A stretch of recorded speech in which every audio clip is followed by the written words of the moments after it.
Hello साथियों, कैसे हैं आप सभी लोग। आप सभी साथियों का एपीजी क्लासेस में स्वागत है। साथियों, आज हम फिर फिजिक्स के कुछ इम्पोर्टेंट प्रैक्टिस सेट करेंगे जो सभी कॉम्पिटिटिव एग्ज़ाम के लिए बहुत ही महत्वपूर्ण क्वेश्चन होंगे। ठीक है, जिसमें हम महत्वपूर्ण क्वेश्चन देखेंगे। इससे पहले आप सभी साथियों से रिक्वेस्ट है कि जो साथी चैनल पर नए हों वो चैनल को सब्सक्राइब करना न भूलें और साथियों चैनल को लाइक शेयर ज़रूर करें। ठीक है, चलिए चलते हैं क्वेश्चन की तरफ। देखिए पहला क्वेश्चन क्या है हमारा।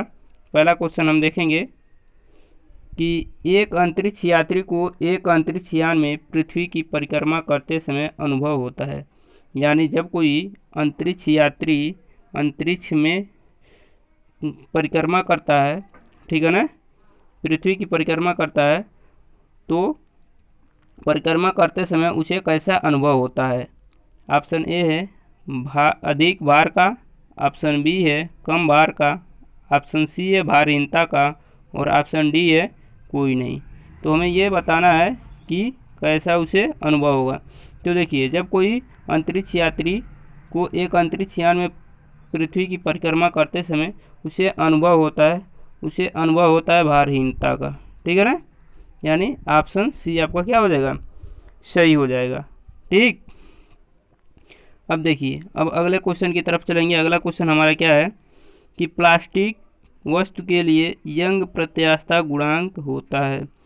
यंग प्रत्यास्थता गुणांक क्या होता है। यंग प्रत्यास्थता गुणांक वह होता है जो किसी वस्तु को जब हम खींचते हैं, तानते हैं, तो उसमें क्या होती है, तन्यता का जो गुण होता है उसी से संबंधित है। ठीक है ना, तो प्लास्टिक वस्तु के लिए यंग प्रत्यास्थता गुणांक होता है। तो देखिए, ऑप्शन ए दिया है 1, ऑप्शन बी दिया है 2, ऑप्शन सी दिया है 0 और ऑप्शन डी दिया है अनंत। तो प्लास्टिक वस्तु के लिए यंग प्रत्यास्थता गुणांक आपका होता है 0, जो ऑप्शन सी होगा। ठीक है, अब बढ़ते हैं अगले क्वेश्चन की तरफ। अगला क्वेश्चन हमारा क्या है, देखेंगे उसको। अगला क्वेश्चन है प्रतिबल का एसआई मात्रक होता है। ठीक है, ऑप्शन ए दिया है न्यूटन प्रति मीटर, ऑप्शन बी दिया न्यूटन प्रति मीटर स्क्वायर, ऑप्शन सी दिया न्यूटन प्रति मीटर क्यूब और ऑप्शन डी दिया कोई नहीं। तो देखिए, प्रतिबल का एसआई मात्रक आपका जो होता है वो आपका होता है क्या, न्यूटन प्रति मीटर स्क्वायर, जो ऑप्शन बी आपका सही है। क्योंकि प्रतिबल बराबर क्या होता है, बल बटे विकृति क्षेत्रफल। ठीक है ना, बल बटे क्षेत्रफल को ही हम क्या कहते हैं, प्रतिबल कहते हैं। ठीक है, अब देखेंगे, यानी ऑप्शन बी हमारा सही हो जाएगा। अब आएंगे क्वेश्चन नंबर 4 में। क्वेश्चन नंबर 4 क्या है कि भार तथा प्रयास का अनुपात होता है।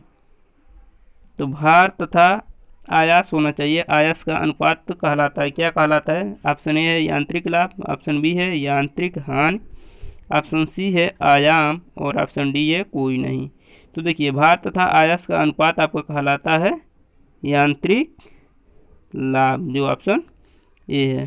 ठीक है, बढ़ेंगे अगले क्वेश्चन की तरफ। अगला क्वेश्चन क्या है आपका, क्वेश्चन नंबर 5 क्या है आपका कि वॉशिंग मशीन का सिद्धांत है। वॉशिंग मशीन का जो कार्य सिद्धांत है वो किस पर है।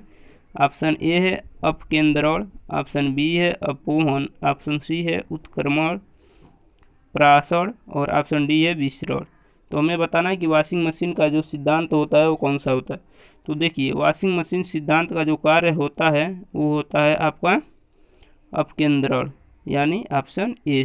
ठीक, अब देखिए अगला क्वेश्चन क्या है। अगला क्वेश्चन है आपका क्वेश्चन नंबर 6, हुक के नियम के अनुसार कौन सही है। यानी हुक का नियम का जो डिफिनेशन है उसके अनुसार कौन सा सही है।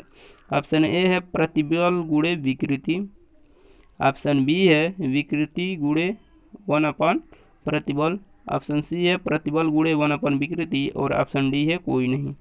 तो देखिए, हुक के नियम के अनुसार सही है, इसमें हमें बताना है, तो आपका ऑप्शन ए होगा, प्रतिबल गुणे विकृति हो जाएगा। ठीक, अब अगले क्वेश्चन की तरफ चलेंगे। अगला क्वेश्चन क्या है देखेंगे। अगला क्वेश्चन है क्वेश्चन नंबर 7 जो है आपका।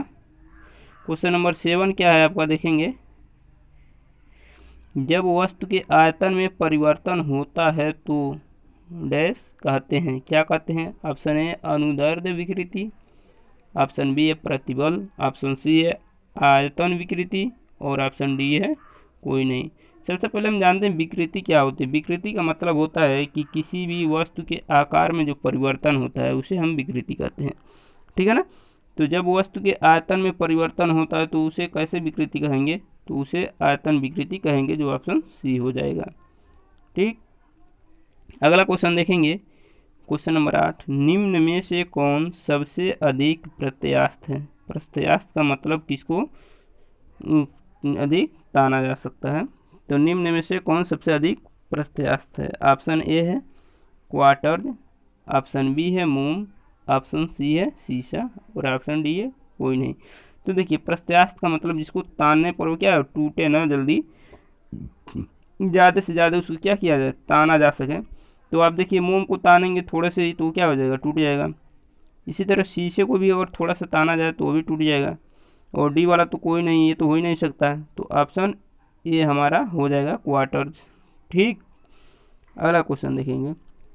अगला क्वेश्चन है SHM यानी सिंपल हार्मोनिक मोशन में अधिकतम चाल समानुपाती होता है। अधिकतम चाल समानुपाती होता है किसके? ऑप्शन ए है तरंग दैर्ध्य के, ऑप्शन बी है त्वरण के, ऑप्शन सी है समय के और ऑप्शन डी है आवृत्ति के। तो देखिए सिंपल हार्मोनिक मोशन में अधिकतम चाल जो होता है वो त्वरण के समानुपाती होता है, जो ऑप्शन बी आपका सही हो जाएगा।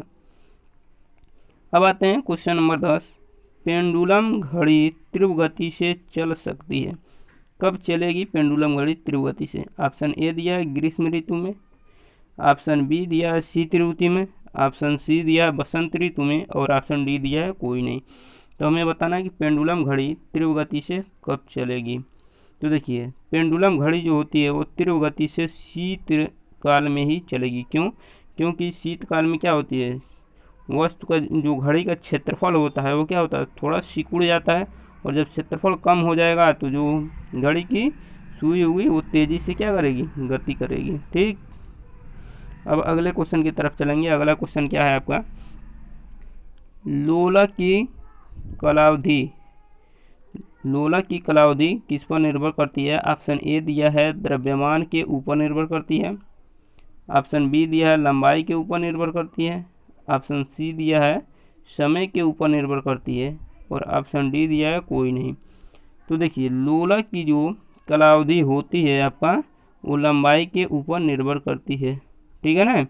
क्योंकि आप पढ़े होंगे T=2π√L/G, ठीक है ना। तो जी का तो मान लगभग कांस्टेंट रहता है, लेकिन एल का मान ही जैसे जैसे हम बदलते जाएंगे वैसे वैसे लोलक का जो होगा कालावधि यानी समय क्या होगा, बदलता रहेगा।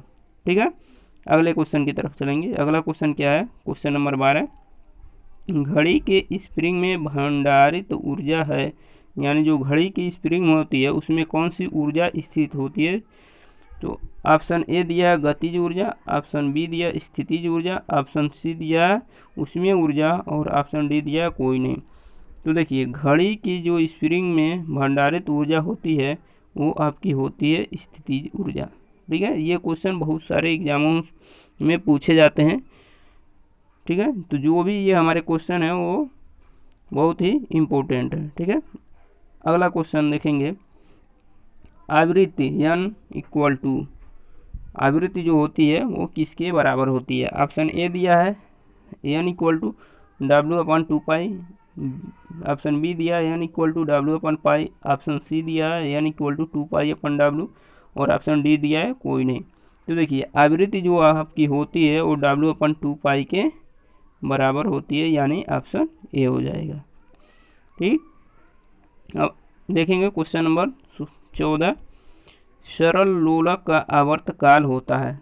देखिए सरल लोलक का आवर्तकाल क्या होता है? ऑप्शन ए दिया T=2π√L/G, बी दिया है T=2π√2L/G, सी दिया T=1/π√L/G और डी दिया है कोई नहीं। देखिए अभी अभी हमने बताया है कि सरल लोलक का जो आवर्तकाल होता है T=2π√L/G होता है, जो ऑप्शन ए हो जाएगा। ठीक, अगले क्वेश्चन की तरफ चलेंगे। ध्वनि का वेग अधिकतम होता है, यानी किसमें ध्वनि तेज़ी से चलेगी, इसे हमें बताना है। ऑप्शन ए दिया है वायु में, ऑप्शन बी दिया है द्रव में, ऑप्शन सी दिया है धातु में और ऑप्शन डी दिया है निर्वात में।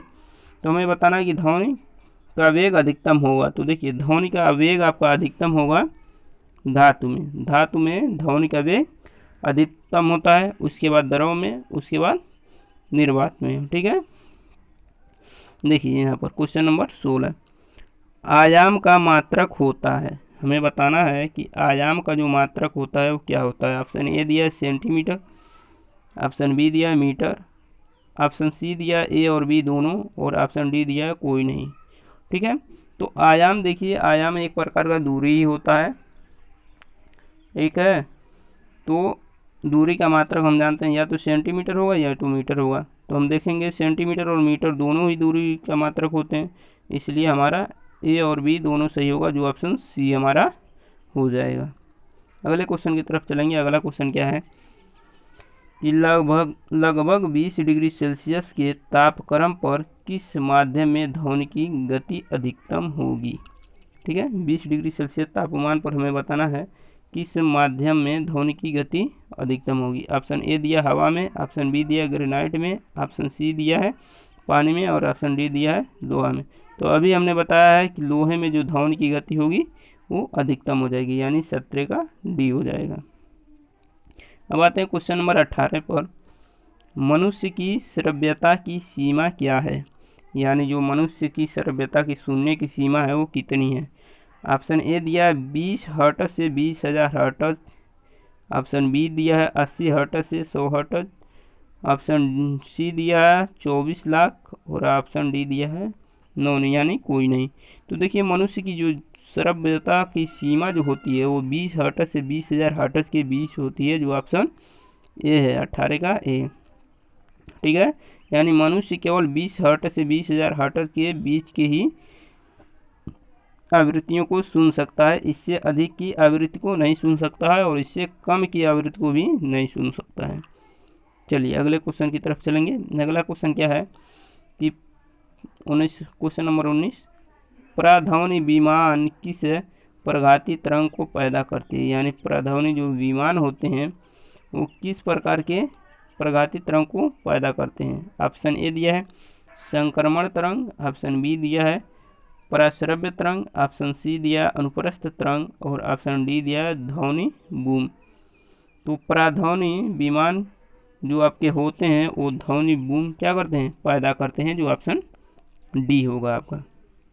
अब आते हैं क्वेश्चन नंबर 20 में। क्वेश्चन नंबर 20 कह रहा है कि यदि VA, VW तथा VS क्रमशः वायु, जल तथा इस्पात में ध्वनि की चाल हो, तो यानी वायु में ध्वनि की चाल, जल में ध्वनि की चाल और स्टील में ध्वनि की चाल की गति होती है, हमें यह बताना है कि किसमें अधिक होगा।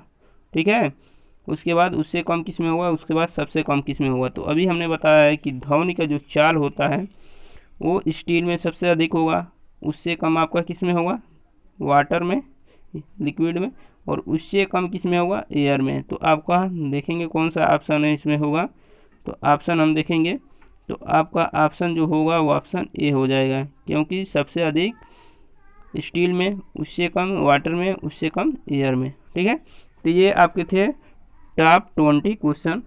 ठीक है, क्वेश्चन कैसे हैं आपको कमेंट बॉक्स में ज़रूर बताइएगा, और वीडियो कैसा लगा आप लोग कमेंट बॉक्स में ज़रूर बताइए। और जो लोग वीडियो को लाइक, शेयर एवं सब्सक्राइब नहीं किए हों तो जल्द से जल्द लाइक एवं शेयर और सब्सक्राइब कर दें। मिलते हैं नेक्स्ट वीडियो में, तब तक के लिए धन्यवाद।